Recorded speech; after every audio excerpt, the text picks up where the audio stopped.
We're looking at a similar to last year as far as precipitation is the current forecast. Whether that translates to rain or snow for us, I'll be able to tell you in April.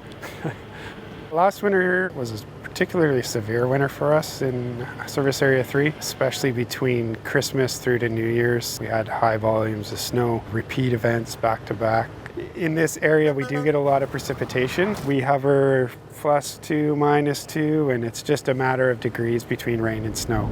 Last year, it was more snow than rain. When we have events like we did last year, where it's back-to-back events, quite often we get stuck back into this scenario where we don't have a full opportunity to clean up before the next event comes. So we'll get all our main roads, the A class roads as we call them, and the B class and the school bus routes, and then it starts snowing again. We've got to get back on those A roads. So the side roads can be a bit before we get to them if it's back to back. We had every resource at it. We had a lot of subcontractors out there, including bulldozers in areas of severe snow. And we do as much pre-treatment as possible to make the ongoing maintenance and the cleanup a lot easier as well. We also utilized crews from other areas to some of the areas that were getting hit the hardest. So when it was bad up Campbell River Way, send the Cumberland crew up to Campbell River, and when it wasn't so bad down in the Service Area 2, south of Cook Creek Road, we had the Parksville crew coming up and assisting us so the Cumberland crew could go help Campbell River more. So we do have a bit of adaptability with that service area right next door.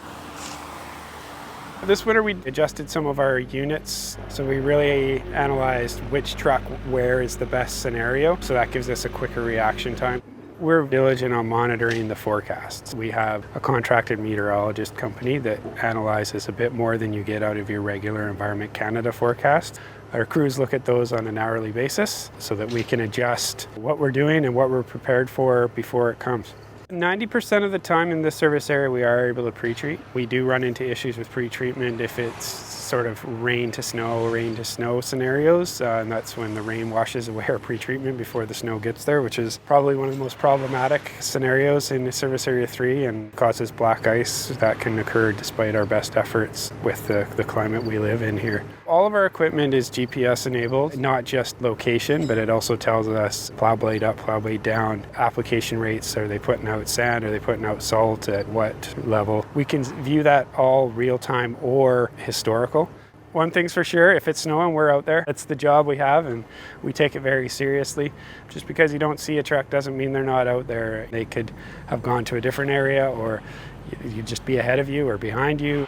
What our crews do is it's a pretty serious job. We ask our operators to head out in the worst of conditions. When people are asked to stay home and not drive, that's when we go to work. So we want to give them as much freedom to work and room as possible. Stay well back of a plow. The road's always better behind it than in front of it. It might take you a little longer. Usually they'll pull over if they think that people are being held up and let everyone pass. You never pass one, especially on the right.